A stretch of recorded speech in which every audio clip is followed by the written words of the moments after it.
Vamos lá, abrindo o nosso culto nesta manhã, vamos orar, como a gente faz todos os dias. Olha, eu creio e eu entendo, e ninguém é obrigado a crer e a entender como eu. Eu estou só falando como eu creio. Eu creio que este país, quando eu digo este país, eu estou me referindo às pessoas que formam esse país. Não existe país sem pessoas. Nós precisamos orar muito. A oração, no meu ponto de vista, é para que a gente saiba o que é verdade e o que é mentira. Muitas coisas são assim, patentes, né, que são coisas mentirosas. Então, outras estão lá, as 7 chaves, né? Se eu estivesse me referindo a Deus, eu diria que estão no mar do esquecimento, mas eu estou me referindo a pessoas como nós, pecadoras, né? Então tem muita coisa que está escondida e talvez nunca fiquemos sabendo, mas nós precisamos orar para entender o momento que nós estamos vivendo. É extremamente complicado este momento, um momento difícil. Então, se você ora, né, ore para que você entenda e tome as decisões corretas. Deus querido, Pai Todo-Poderoso, nós louvamos, glorificamos e agradecemos o Senhor por mais um dia, por cada pessoa, cada um que se decide a participar conosco neste culto. Nós te agradecemos pela vida, porque podemos estar aqui. Não sabemos até quando, mas enquanto estivermos aqui, vamos adorar o Senhor em espírito e em verdade. Pedimos nesta manhã, Senhor, que o Senhor nos receba aos teus pés, como adoradores, cultuadores, proclamadores da tua palavra. E pedimos também, Senhor, que a gente possa entender tudo o que está acontecendo. São fatos completamente novos,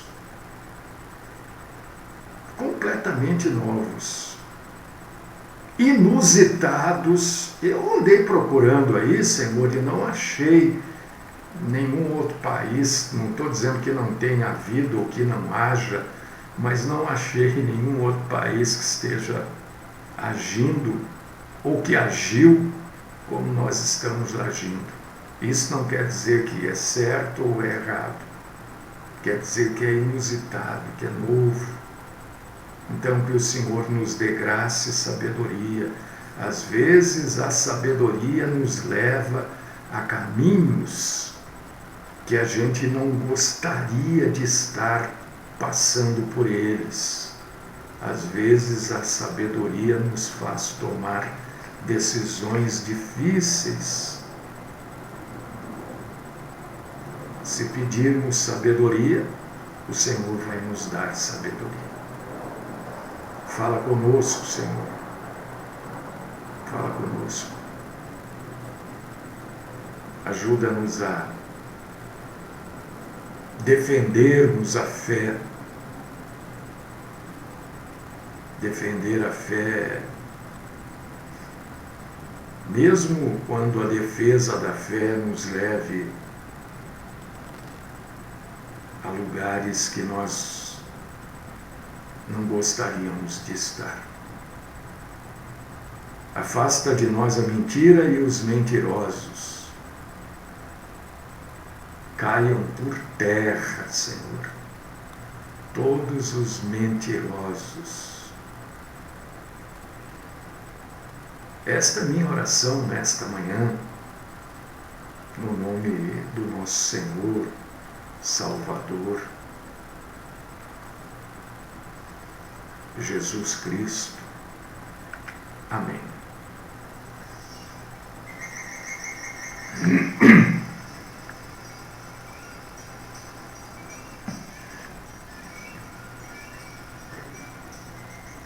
Eu quero, nesta manhã de sexta-feira, convidar você, meu irmão, minha irmã, para você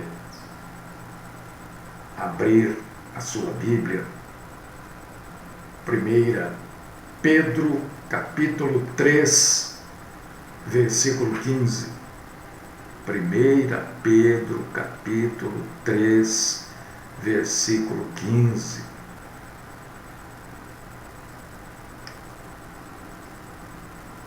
Deixa eu falar uma coisa. Irmãos, a nossa programação começa 10h10. Às vezes eu me atraso porque estou aqui preparando as coisas, começa 10h15, né? Eu gostaria que todos vocês, se possível for, participem da oração.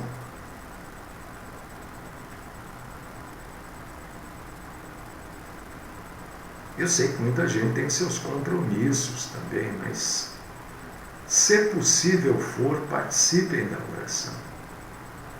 Abriu aí 1 Pedro 3,15. Eu vou ler aqui, ó. Está meio escuro aqui hoje, mas eu vou ler. Se puder ler comigo, se não, você ouve. A Bíblia diz um negócio interessante. A Bíblia diz que a fé vem de ouvir a pregação. E a pregação vem pela palavra. Então eu resumo isso dizendo que a fé vem de ouvir a palavra de Deus. O que está escrito aqui em 1 Pedro 3,15. Antes, santificai a Cristo como Senhor em vosso coração, estando sempre preparados para responder todo aquele que vos pede razão da esperança que há em vós.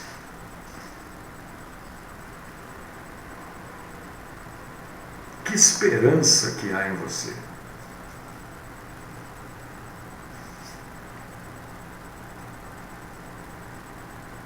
O que você espera?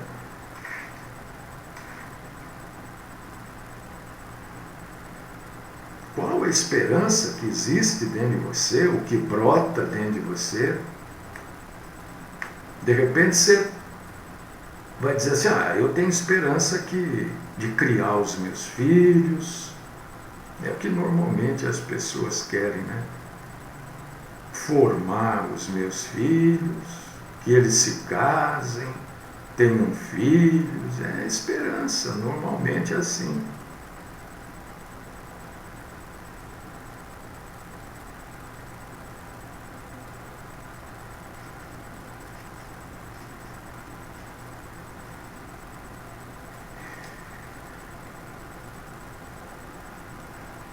Eu quero dizer que outro dia não, já um tempinho atrás eu falei, olha, eu sou um apologeta. Uma pessoa que estava aí deu risada, escreveu um monte de bobagem. Mas eu, né? Enfim. Um apologeta nada mais é do que o sujeito que defende algo. Se eu sou um apologeta, eu defendo a fé cristã. Isso que nós lemos aqui em 1 Pedro, capítulo 3, versículo 15, é exatamente isso. Este versículo bíblico defende e promove a apologia, que é a defesa da fé cristã, dizendo que cada crente deve estar preparado para explicar a esperança que há nele. Qual a sua esperança? Por isso que eu estava perguntando, qual que é a sua esperança?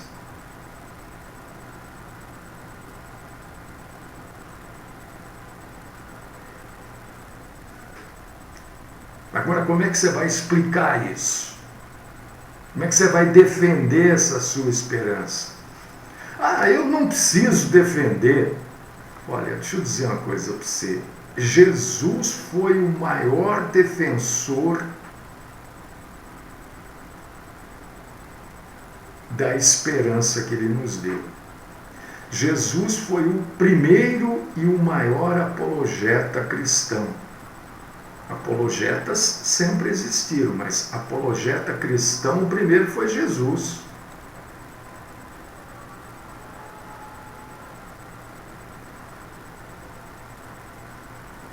Paulo praticava o que ele pregava. Defender a fé cristã deve ser algo comum para a gente. Que bom. Defender a fé cristã deve ser algo corriqueiro na nossa vida. Uma coisa regular. É isso que está escrito em Filipenses, capítulo 1, versículo 7. Quer ver? Eu marquei aqui, ó.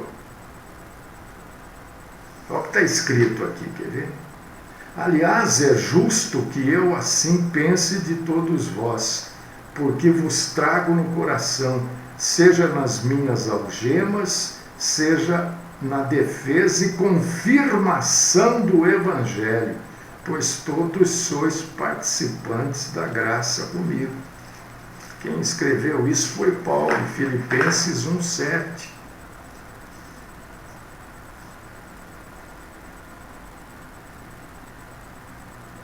Se você for lá ler em Judas, né, eu sempre falo uma frase aqui na abertura da programação que está lá em Judas. Né? Batalhar pela fé que uma vez por todas nos foi dada. Está lá em Judas.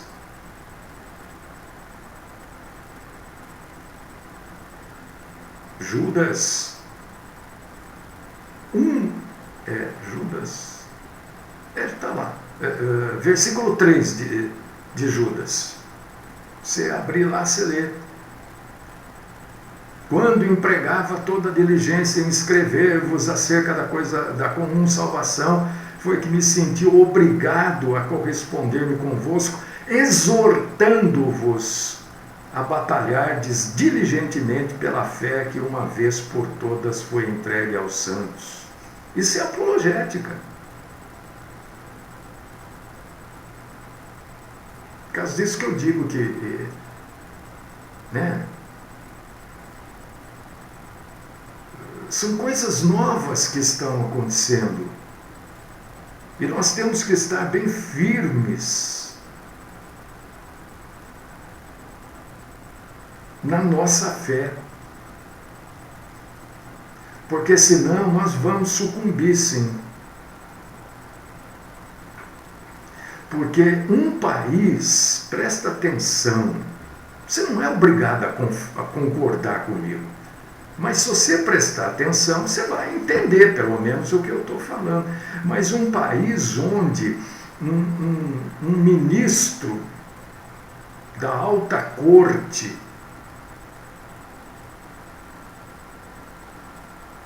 chama um cidadão de mané, o que você vai esperar? E fez escola, né? Fez escola. Porque hoje eu recebi um vídeo de um senador que participou da CPI, da Covid, lá aquelas coisas, saindo do Egito. Aliás, eu não sei nem o que ele estava fazendo lá, porque ele não levou nada, né? Bom, enfim. E no aeroporto ele é interpelado por uma mulher. Você está fazendo o que aqui e tal? Ele repete isso várias vezes. Perdeu o mané, perdeu o mané. Perdeu o mané, eu não sei se você sabe, claro que você sabe. É uma frase que os marginais usam quando vão roubar você na rua. Eles falam isso. Ô mané, perdeu. Ô vagabundo. Eles chamam a gente de vagabundo. É. Então, nós temos que estar muito firme, porque os exemplos que nós temos, né? E os exemplos.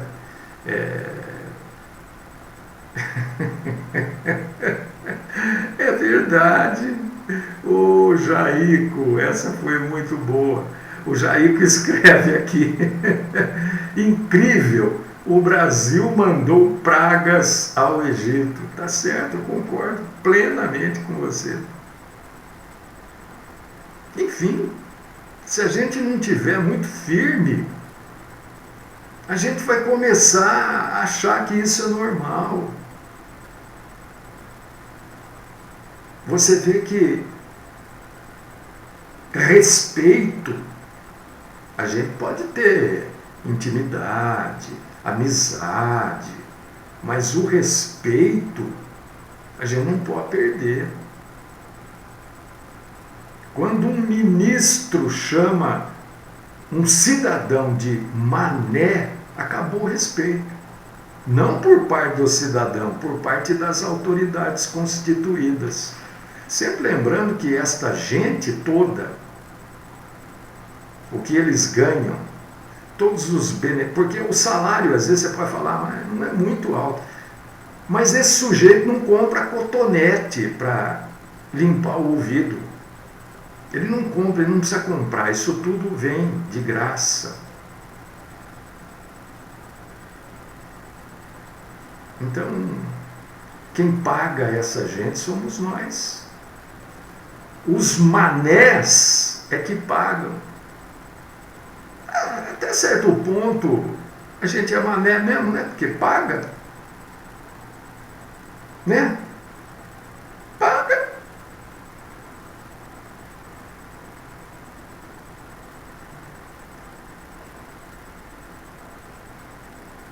Então a gente precisa estar muito firme em Jesus nesses momentos, para a gente não fazer bobagem, para a gente não cair nessa armadilha, né, que essas autoridades criam para a gente. São armadilhas. Não espere, meu irmão, minha irmã, nada daquilo que se falou que vai se fazer.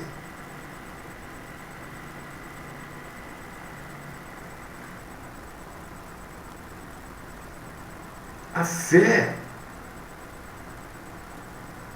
cristã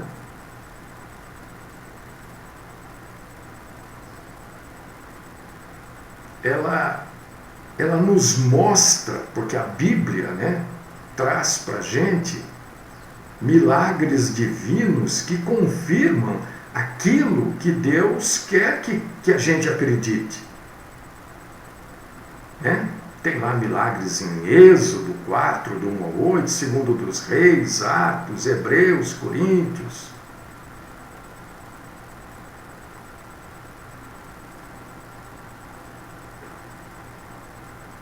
Deus nos criou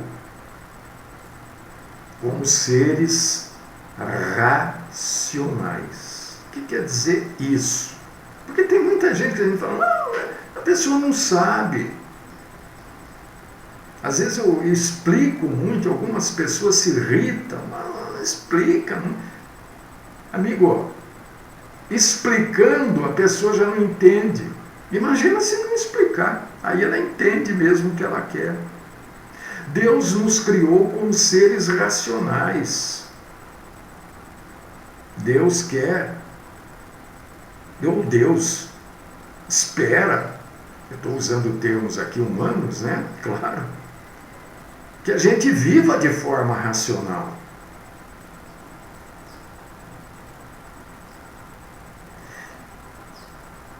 E viver de forma racional não quer dizer que não há espaço para a fé.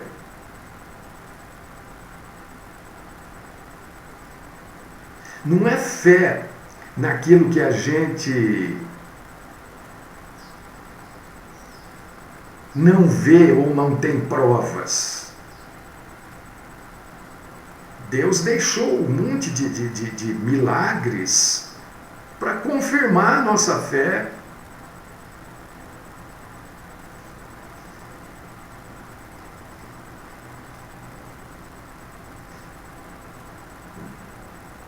Algumas pessoas pensam, quando a gente fala em defender a palavra de Deus, em apologética, algumas pessoas pensam, eu creio, isso é uma maneira particular de entender, pensam assim porque é mais fácil pensar assim, não dá trabalho. A Bíblia não precisa ser defendida, Deus é soberano, Deus faz o que Ele quer. Sim, só que eu quero que você entenda que Deus é soberano e nesta soberania de Deus, Deus não fica correndo atrás do que o homem faz ou está fazendo e muda tudo que ele já ia fazer. Tudo Deus sabe antecipadamente. Para Deus não há futuro. É isso que as pessoas não conseguem entender. Não há futuro para Deus. Tudo acontece para Deus aqui, ó, na frente de Deus. Eu sempre gosto de dizer, olha, eu estou aqui sentado, né, como se Deus estivesse aqui, faz de conta, para se entender o que eu estou falando só. É como se fosse, não é. Né? Faz de conta que eu sou Deus. O passado está aqui do meu lado esquerdo. Ó. Eu olho aqui, estou vendo o passado todo, está aqui. Ó. O presente está aqui na minha frente. Estou vendo, isso aqui é o presente. E o futuro está aqui à minha direita. Estou vendo tudo aqui. Ó. Deus não é pego de surpresa.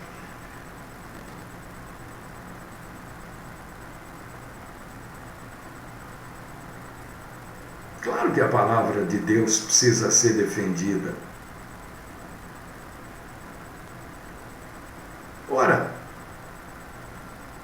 há tão pouco da palavra de Deus nesse mundo, tão pouco.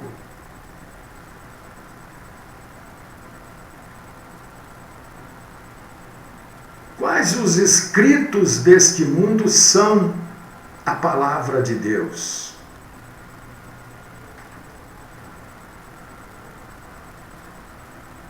Quem consegue responder isso é porque exerce a apologética, apologética cristã, porque defende a Bíblia Sagrada.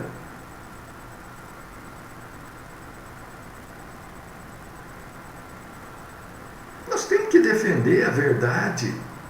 Porque a Bíblia é a verdade, porque Deus é a verdade, Deus não é mentira. Os homens acertam aqui, acertam ali, para dar razão àquilo que eles estão fazendo.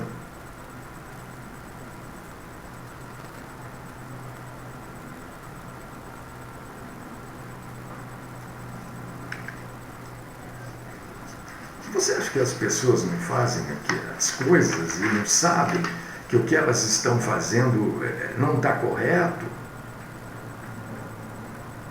Mas elas arrumam argumentos para defender aquilo que elas estão fazendo, mesmo sabendo que está errado. E nós que somos defensores da verdade, eu e vocês, nós todos que defendemos a verdade, né, temos que colocar esta verdade à frente.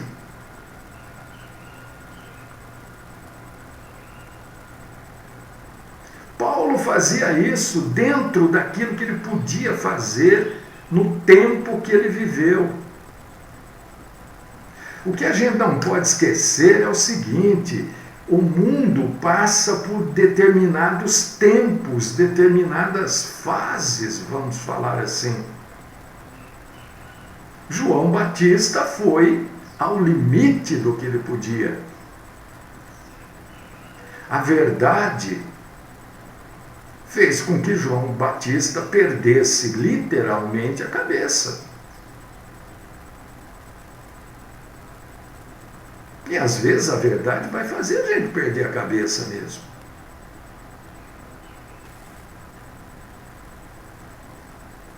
Paulo nos deu um critério para a gente crer no cristianismo como verdade pura e absoluta. Qual o critério? A ressurreição.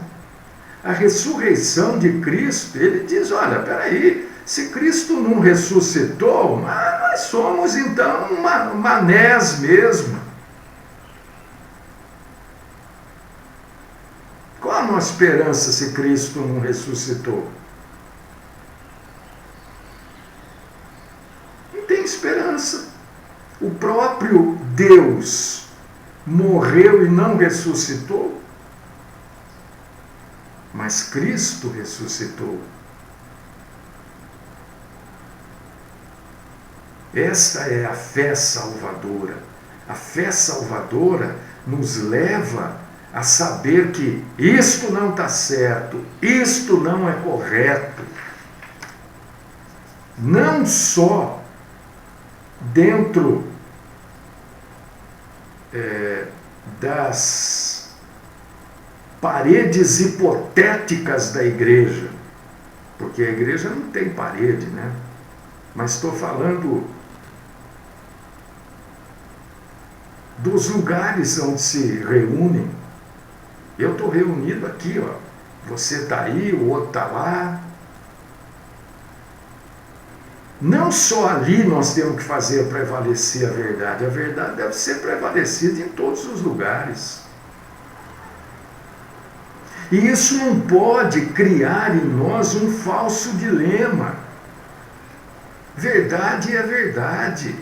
Sujeito está fora da verdade, não importa quem ele é. Está fora da verdade, é fora da verdade.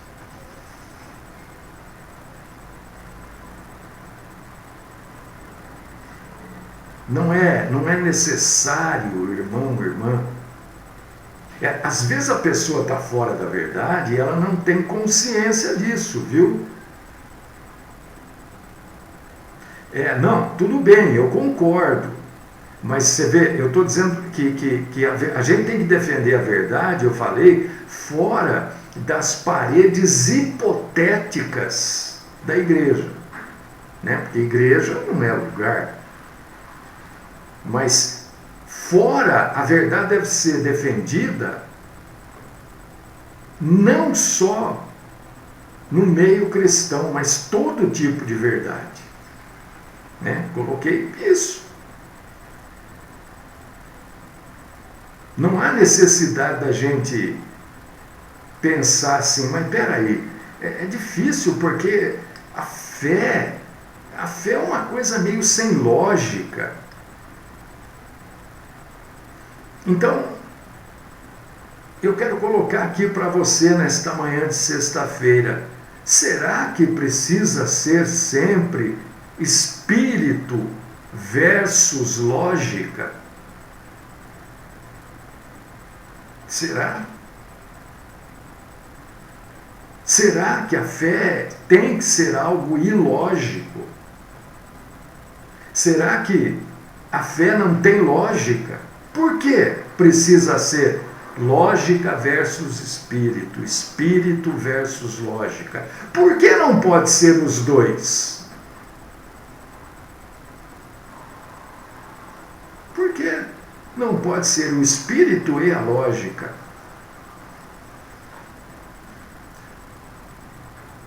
Você acha que é impossível? Deixa eu só tomar um golinho de água.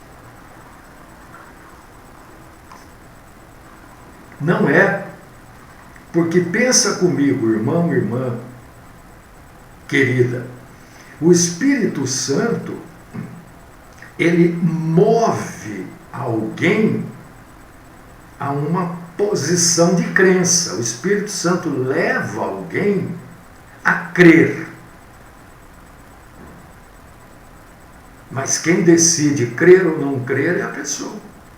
Não é o Espírito Santo que decide pela pessoa. Você vai crer, você não vai crer. Não é, é a pessoa. Então aqui a gente junta os dois. Isso que eu falei, porque não pode ser espírito e lógica, ao invés de espírito versus lógica. O Espírito Santo leva, mostra, escancara muitas vezes coisas. Agora, a gente acredita se a gente quer. Por causa disso que eu, vez por outra, falo assim, com o Espírito Santo eu posso não pecar. Não quer dizer que com o Espírito Santo eu não peque. Porque dizer eu não peco é empáfia, é arrogância. É claro que eu peco. Ontem, tem coisas que não adianta, irmão. Eu não vou aceitar. Ontem, eu estava num determinado lugar e estava tendo uma reunião online sobre educação. Eu não estava participando dessa reunião. Essa reunião não era para mim. Mas eu passei, aquele monte de computador e tal, eu peguei o assunto, parei ali para ouvir. Olha só, dá tempo de contar. Estavam discutindo nesta reunião sobre educação. Só tinha professores. Estavam discutindo o quê?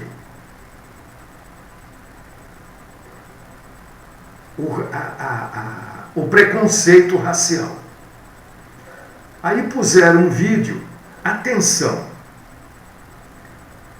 de uma menininha,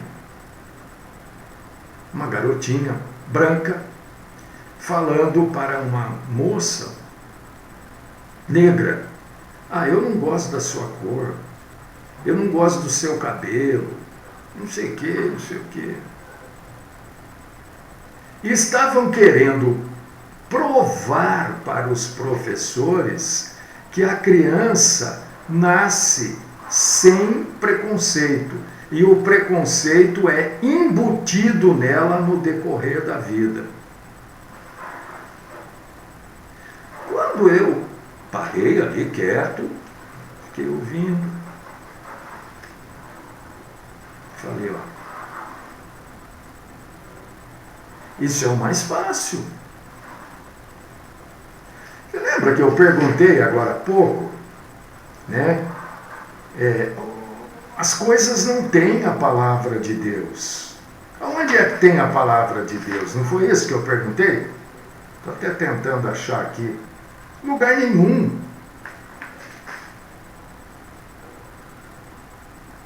Porque querem dizer que com o tempo a pessoa vai aprendendo a ser, a fazer diferença, a ser preconceituosa.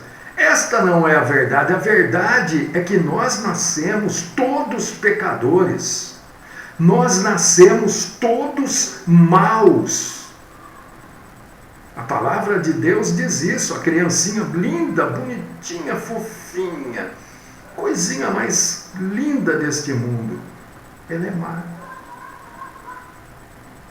Observe, eu não entendo, eu fiquei pensando, mas são professores, meu Deus. Ah, é mais fácil cair no campo da filosofia, no campo disso, no campo daquilo, não que esteja errado, claro que não, do que usar a palavra de Deus. A criança nasce má. Ela nasce preconceituosa. Ela vê a diferença dentro da maldade, isso já começa a brotar nela. E a verdade tem que ser levada ali, ó. Ali, espera um pouquinho. Não há diferença. As coisas mais básicas para uma criança. Você tem quantos dedos na mão? 5. E ela, quantos dedos tem? A outra? 5. Você tem pé? Tem. E ela, tem pé? Tem. Você tem umbigo? Tem. Cadê o umbigo? Aqui. E ela, tem umbigo? Como é que ela vive? Ela tem coração, você tem? E mostrando que não há diferença, a única diferença é a cor. É a cor. Porque a criança nasce má. E a palavra de Deus não está nos lugares. É por causa disso que nós temos que defender. Aí eu... Oi? Tenho nada com isso, não estou participando, mas não concordo com a posição de quem está conduzindo. Mas por quê? Porque a palavra de Deus diz que todos nós somos maus, nascemos maus. Então o preconceito nasce, faz parte da maldade das pessoas. Ficou olhando para mim com cara de ué.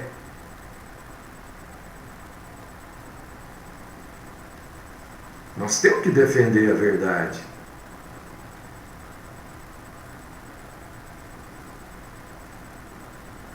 Algumas pessoas usam provações, experiências emocionais, mas nós temos que defender a verdade. A verdade precisa ser colocada.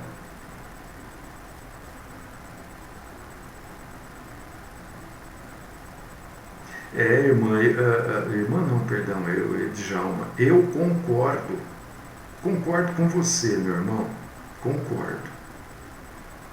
Nós estamos falando, eu concordo, tá? Eu acho que é por aí mesmo. A escola tem que ensinar a educação acadêmica, a educação, a formação vem de casa. Se em casa não se forma, a escola não consegue. Até porque a maioria do ensino hoje, se você não sabe, fique sabendo, é formado com umas bases, olha que vou te contar, viu? As bases do ensino não tem nada de cristianismo.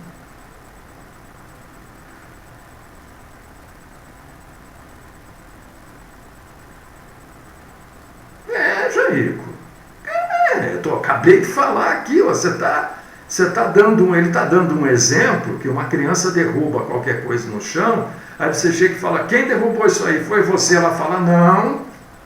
E ele pergunta, quem foi que ensinou ela a mentir? Ninguém ensinou ela a mentir. Já faz parte dela. Porque nós somos assim. Nós somos contaminados pelo pecado. Por causa disso que nós precisamos, nós somos ordenados pelo nosso Senhor Jesus Cristo a defender o Evangelho, usar a defesa do Evangelho sempre que a gente estiver pregando o Evangelho. Defender o Evangelho. Não tenha medo, não tenha vergonha de defender, porque defendendo, você vai aprendendo a conhecer o ser humano um pouco mais e a se conhecer também.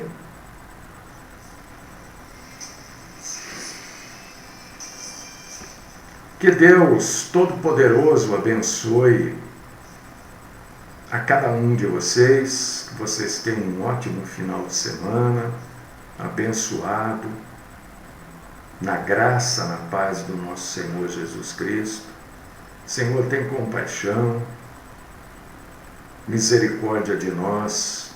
Que isso tudo que foi dito aqui, Senhor, não sejam só palavras que as pessoas ouviram, mas que seja colocado em prática, Senhor. Porque Jesus foi o maior de todos os apologetas.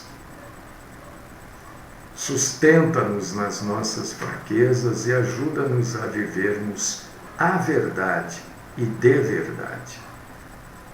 E se for da tua vontade, traga a gente de volta aqui na segunda-feira para exaltar, glorificar e proclamar o Senhor. Esta é a oração que eu coloco aos teus pés, no nome do Cristo Jesus. Amém.